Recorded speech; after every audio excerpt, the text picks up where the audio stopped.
ಬೆಂಗಳೂರಿನಲ್ಲಿ 8 ತಿಂಗಳ ಮಗುವಿಗೆ ಎಚ್ಎಂಪಿವಿ ವೈರಸ್ ತಗುಲಿದೆ. ರಾಜ್ಯ ಆರೋಗ್ಯ ಇಲಾಖೆಯಿಂದ ಮಾರ್ಗಸೂಚಿ ಕೂಡ ಬಿಡುಗಡೆಯಾಗಿದೆ. ಆತಂಕ ಬೇಡ, ಎಚ್ಚರಿಕೆ ಇರಲಿ ಅಂತ ಹೇಳಿ ಇಲಾಖೆ ಹೇಳಿದೆ. ಎಚ್ಎಂಪಿವಿ ವೈರಸ್ ಆತಂಕ ಹಿನ್ನೆಲೆ ಗೈಡ್ ಲೈನ್ಸ್ ರಿಲೀಸ್.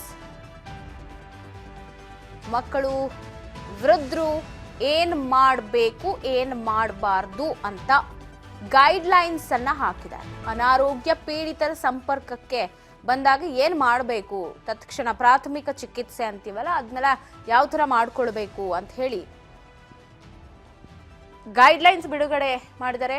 ಅನಾರೋಗ್ಯ ಪೀಡಿತರ ಸಂಪರ್ಕದಿಂದ ದೂರ ಇರಿ, ಕಣ್ಣು, ಬಾಯಿ, ಮೂಗು ಪದೇ ಪದೇ ಮುಟ್ಟಬಾರದು, ಸಾರ್ವಜನಿಕ ಸ್ಥಳಗಳಲ್ಲಿ ಉಗುಳೋದನ್ನ ಮಾಡಬಾರ್ದು, ಟವೆಲ್ಲು, ಬಟ್ಟೆಗಳನ್ನ ಹಂಚಿಕೊಳ್ಳೋದು ಬೇಡ, ಅದನ್ನ ಬಿಟ್ಬಿಡಿ ಅಂತ ಹೇಳಿ ಒಂದಷ್ಟು ಗೈಡ್ ಲೈನ್ಸ್ ಅನ್ನ ಹಾಕಿದ್ದಾರೆ.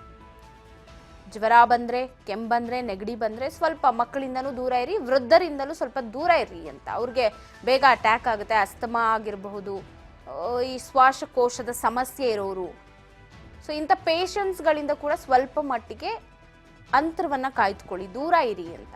ಆಗಿದ್ದಾಗ ಮಾತ್ರ ನಾವು ತಡೆಗಟ್ಟಬಹುದು ಅಂತ ಹೇಳಿ. ಸೊ ಯಾವುದೇ ಆತಂಕ ಬೇಡ, ಎಚ್ಚರಿಕೆಯನ್ನು ವಹಿಸ್ಕೊಳ್ಳಿ ಸಾಕು ಅಂತ ಹೇಳಿ ಆರೋಗ್ಯ ಇಲಾಖೆ ಎಚ್ಎಂಪಿವಿ ವೈರಸ್ ಕುರಿತಾಗಿ ಮಾಹಿತಿಯನ್ನ ಹಂಚಿದೆ. ಸೊ ಹಾಗಾಗಿ ಎದುರು ಅವಶ್ಯಕತೆ ಇಲ್ಲ.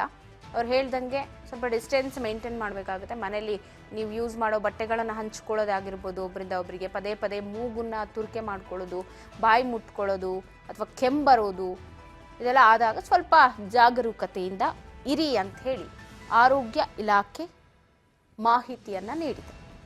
ಒಂದು ಗೈಡ್ ಲೈನ್ಸ್ ಅನ್ನ ಬಿಡುಗಡೆ ಮಾಡಲಾಗಿದೆ. ಬೆಂಗಳೂರಿನಲ್ಲಿ 8 ತಿಂಗಳ ಮಗುವಿಗೆ ಎಚ್ಎಂಪಿವಿ ವೈರಸ್ ಪತ್ತೆಯಾದ ಬೆನ್ನಲ್ಲೇ ಸೊ ಅಲರ್ಟ್ ಅಲರ್ಟ್ ಅಲರ್ಟ್ ಅಂತ ಆರೋಗ್ಯ ಇಲಾಖೆ ಒಂದು ಅಲಾರಾಮ್ ಕೊಟ್ಟಿದೆ ಎಲ್ರಿಗೂ.